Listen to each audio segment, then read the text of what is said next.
Number 1, porridge. Wow, way to make me feel like a complete failure at everything. Isn't this what they served Oliver Twist and like nobody else except Goldilocks? Porridge in all of reality must be like oranges in The Godfather. For every serving of porridge you ever eat or come in contact with, one of your friends dies. What the fuck is different about the chum bucket than this? Tell me why I should even have a job when my employer might one day order our entire workplace this shit. I bet it translates to cancer in the phalagmatomedometer region of the ball sack. Like I don't even know what that is. Number 2, freshly squeezed orange juice. Something serene about a tall, refreshing glass of anything is that your mouth won't be interrupted by anything else.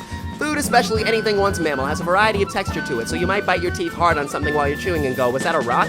Because that's how you do the chew. Hair in anything is fucking ridiculous, but there's a shitload of food I've heard of where my bitch-ass parents would say, oh, it's fiber, or that's just burnt cheese, or shut up, fag, I hate having an autistic kid as a kid and I wouldn't know any better. So I've decided that pulp was invented by Cthulhu to remind me of lint, hair, and other hair, things that don't belong anywhere except where they came from, not to be racist.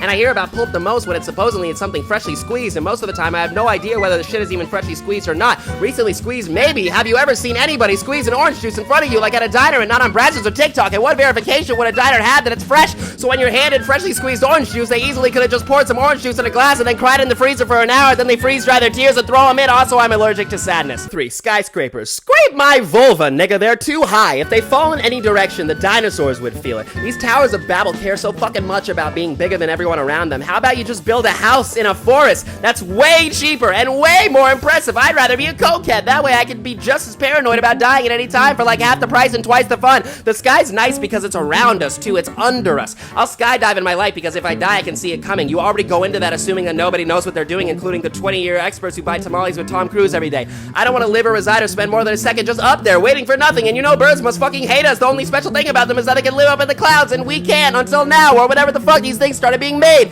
So in 1,000 years when eagles learned how to speak and use firearms, guess where they're invading first? Damn right, the United Arab Emirates! Number 4, the USA. Honorable mention, the United Arab Emirates. Number 5, the ABCs. Fuck you mean next time won't you sing with me? I just did, and you had no bars. Number 6, the Stone Age. The sex, bad. The music, non-existent. The slavery, fun. The cars, horses. The marriage, what? The numbers, gay. The gay, hetero. The hetero, colonizers. The Stones?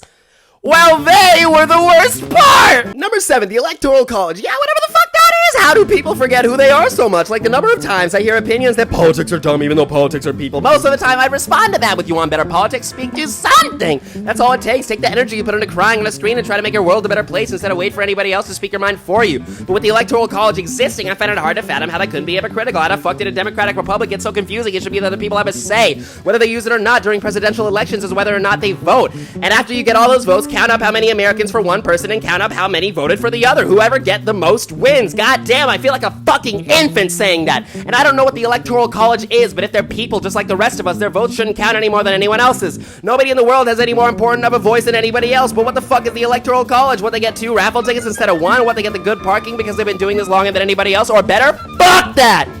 I bet we're gonna have a shitload of women win the election in American history one day, and even if the Electoral College agreed and chose the same, we're gonna get this super duper Electoral College coming around the corner saying, whoa, whoa, whoa, hold your tits, America, women are cool, but what if we made them all white and evil and male and all the drug addicted criminals who will bitch slap the country and then lead in for a kiss? This is why I'll never go to any college. Number 8! 1 Peter 3:13. Who is going to harm you if you're eager to do good? Oh, gee, I don't know, an angry pimp, a karate teacher, Michael Jackson's father? How about you, God? What's the Holocaust, huh? What'd you do that for? Number 9, mouth breathers. See, I can't even do that without wanting to kill myself.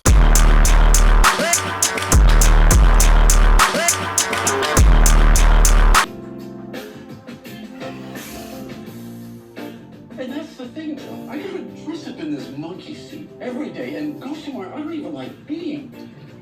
And the worst part is that I gotta pretend to be someone I'm not. I've been coming to this bar for 10 years now, and it never ceases to amaze me that you always seem to say the right thing to just the right person. What's your secret? Really just talking with someone. There's somebody I'd like to talk to. Give me something strong. Okay. Did you kill me?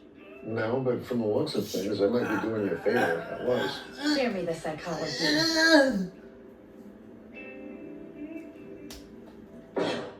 Men! Something tells me Those aren't men, those are saints. And who even knows about Gandhi? He probably lied to his wife too. Mahatma, what do you want for dinner? Oh, it's all right. I had something out. What? You know, curry, mutton.